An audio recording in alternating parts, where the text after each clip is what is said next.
राधे राधे भक्तों, जय श्री कृष्णा, जय श्री राधे। श्री गणेशाय नमः। भगवान गणेश जी की पूजा सबसे पहले की जाती है और उन्हें सभी बाधाओं का विनाशक माना जाता है। कहा जाता है कि भगवान गणेश का आशीर्वाद बहुत लाभकारी होता है। भगवान गणेश की पूजा करने से भक्तों को कई तरह के लाभ प्राप्त होते हैं। भगवान गणेश की पूजा करने से ना सिर्फ बुद्धि और ज्ञान बढ़ता है, बल्कि जीवन की चिंताएं भी दूर हो जाती हैं। हिंदू धर्म में बुधवार का दिन भगवान गणेश को समर्पित किया गया है। ऐसी मान्यता है कि जो व्यक्ति इस दिन सच्चे मन से विघ्नहर्ता गणपति जी की उपासना और उपवास करता है, उसके जीवन के सभी कष्ट दूर हो जाते हैं।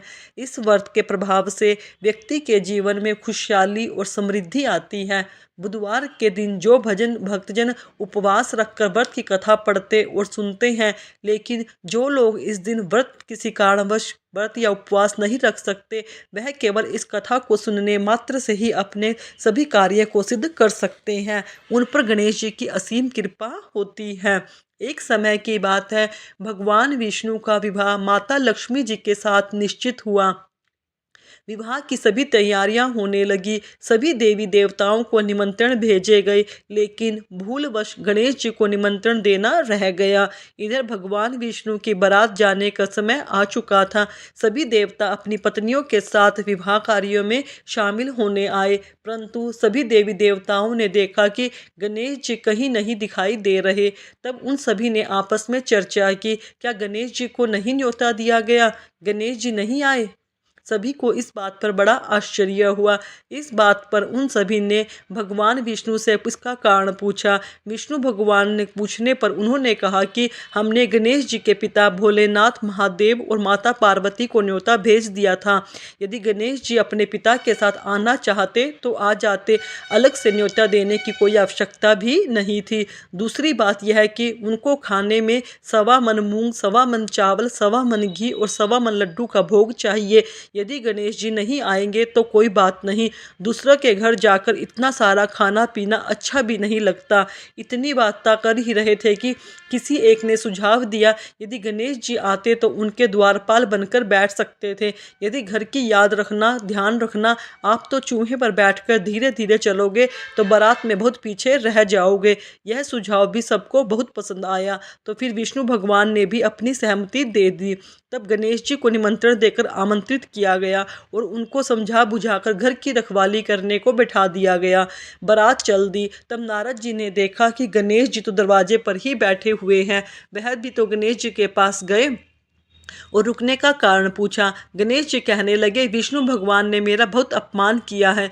नारद जी ने कहा कि आप अपनी मूषक सेना को आगे भेज दो तो वह रास्ता खोद देगी, जिससे उनके वाहन धरती में धंस जाएंगे। तब आपको सम्मान पूर्वक बुलाना पड़ेगा। अब तो गणेश जी ने अपनी मूषक सेना को आदेश दे दिया, जाओ सेना जमीन को खोखली कर दो। जब बारात वहां से निकलेगी तो रथ के पहिए धरती में धंसने लगेंगे।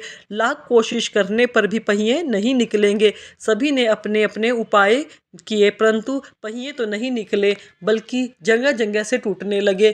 किसी ने सुझाव में समझ में नहीं आ रहा था कि अब क्या करना चाहिए, तो नारद जी ने आकर कहा, आप लोगों ने गणेश जी का अपमान किया है, जिस कारण यह विघ्न आ रहे हैं।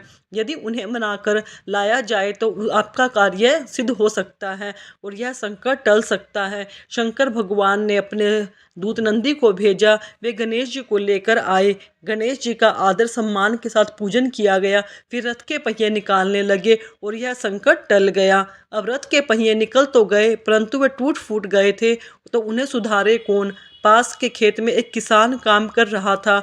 उसे बुलाया गया। किसान अपना कार्य करने के पहले ही श्री गणेशाय नमः कहकर गणेश जी की वंदना मन ही मन करने लगा। देखते ही देखते किसान सभी पहियों को ठीक कर दिया।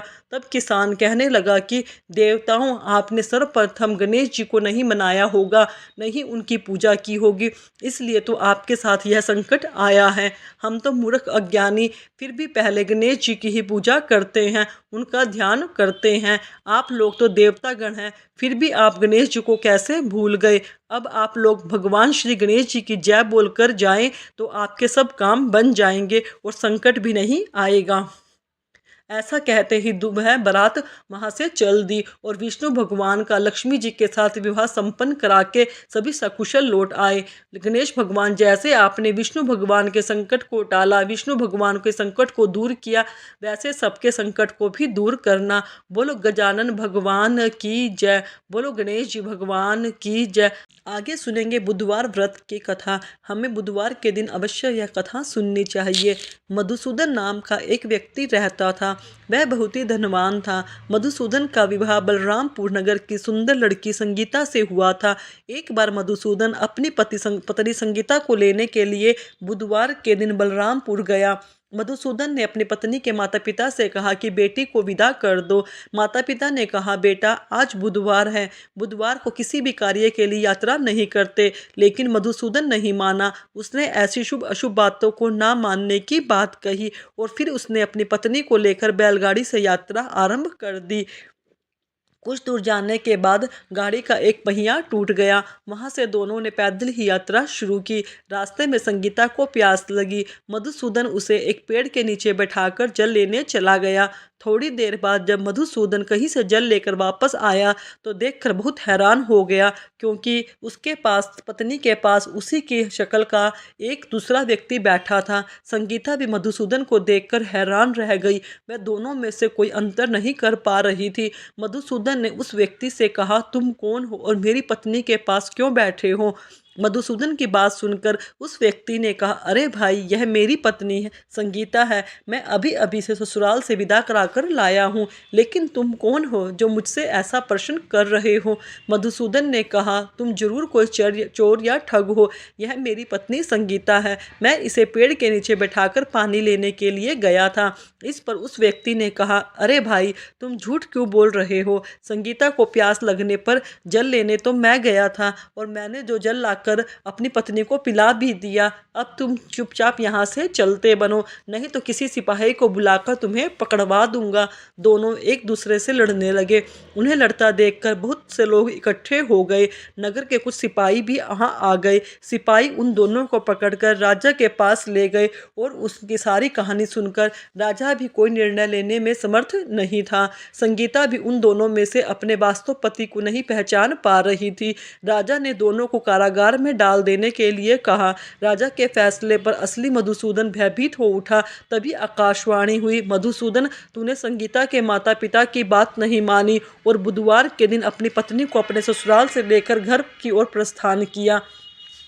यह सब भगवान बुद्धदेव का प्रकोप है। मधुसूदन ने भगवान बुद्धदेव से प्रार्थना की, हे भगवान, मुझे क्षमा कर दीजिए, मुझसे बड़ी गलती हो गई, भविष्य में कभी ऐसा नहीं करूँगा। मधुसूदन के प्रार्थना करने से भगवान बुद्धदेव ने उसे क्षमा कर दिया। तभी दूसरा व्यक्ति राजा के सामने से गायब हो गया। राजा और दूसरे लोग इस चमत्कार को देखकर हैरान रह गए। भगवान बुद्धदेव की अनुकंपा से राजा ने मधुसूदन और उसकी पत्नी को सम्मानतापूर्वक विदा किया। दोनों समतापूर्ण ही चल दिए। मधुसूदन और उसकी पत्नी दोनों बुधवार को व्रत करते हुए आनंद पूर्वक अपना जीवन बिताने लगे।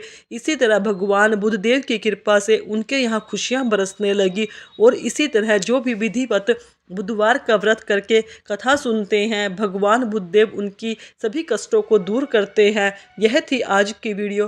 भक्तों, आपको मेरी सुनाई गई कथा अच्छी लगी हो तो मेरे चैनल को सब्सक्राइब करें, वीडियो को लाइक करें, कमेंट में राधे राधे अवश्य लिखें। धन्यवाद भक्तों।